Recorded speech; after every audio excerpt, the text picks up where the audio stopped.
Tout à l'heure, on était avec des jeunes verriers. Je vous propose maintenant de continuer une autre série entamée hier pour rendre hommage encore à quelques artisans d'art, comme on le fait très souvent dans ce journal. Après nos girouettiers du Tarn-et-Garonne, direction le Var avec le beau travail des lithographes, la reproduction de dessins gravés sur la pierre. À Fréjus, c'est toujours Élie Bonnet avec Damien Blondeau. Des pierres calcaires de plusieurs dizaines de kilos. Illustrées à l'encre noire, elles portent le poids des années, la mémoire des siècles passés.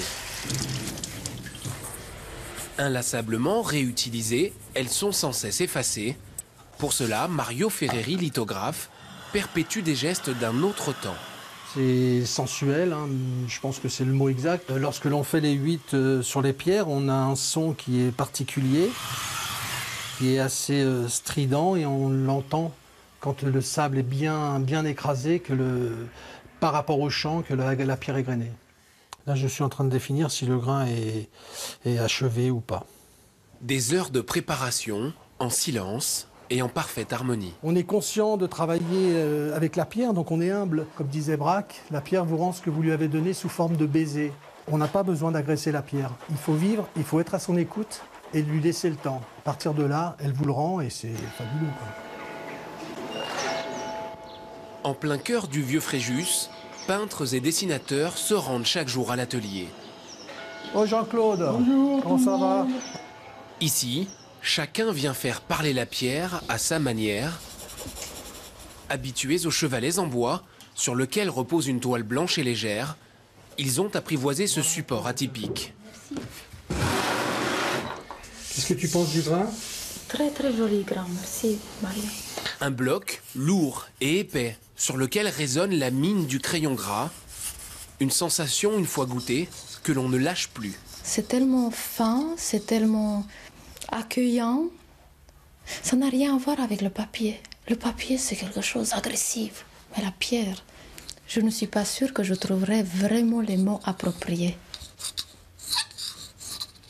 Une fois le dessin achevé, celui-ci est recouvert d'une couche de gomme arabique, diluée dans de l'acide. C'est une étape qui consiste à fixer définitivement le dessin de l'artiste dans la pierre et en même temps de nettoyer toutes les parties non dessinées des impuretés qui ont pu tomber sur la pierre, postillons, pellicules, cheveux ou traces de doigts. Inventé à la fin du XVIIIe siècle, le processus de la lithographie sur pierre reste inchangé. Dessiné, badigeonné puis effacé, l'œuvre de l'artiste réapparaît comme par magie au simple passage d'un rouleau imbibé d'encre. Ce spectacle, Mario Ferreri l'a découvert il y a 35 ans. J'ai vu les pierres, les presses, les artistes, les tabliers, le papier, les odeurs, ça a été une révélation. J'ai commencé, j'étais arpète. Au 19e siècle, on disait homme de peine, donc je passais mon temps à écouter, à observer, et puis ensuite, donc on apprend avec les différents maîtres lithographes. Sur les traces des frères André ou de l'Astérie, les précurseurs en France, cet artisan imprime manuellement avec une presse de 1848. Une machine faite de bois et de fer qui offre à la pierre son reflet sur papier. Il aura fallu 2 jours pour réaliser cette épreuve. Ombre, relief, contraste, chaque exemplaire devient alors unique. La lithographie sur pierre, ou quand l'impression devient un art. Formidable reportage et une belle formule, le baiser de la pierre, on l'entendait tout à l'heure. Demain, on continue avec un autre trésor vivant, un coutelier.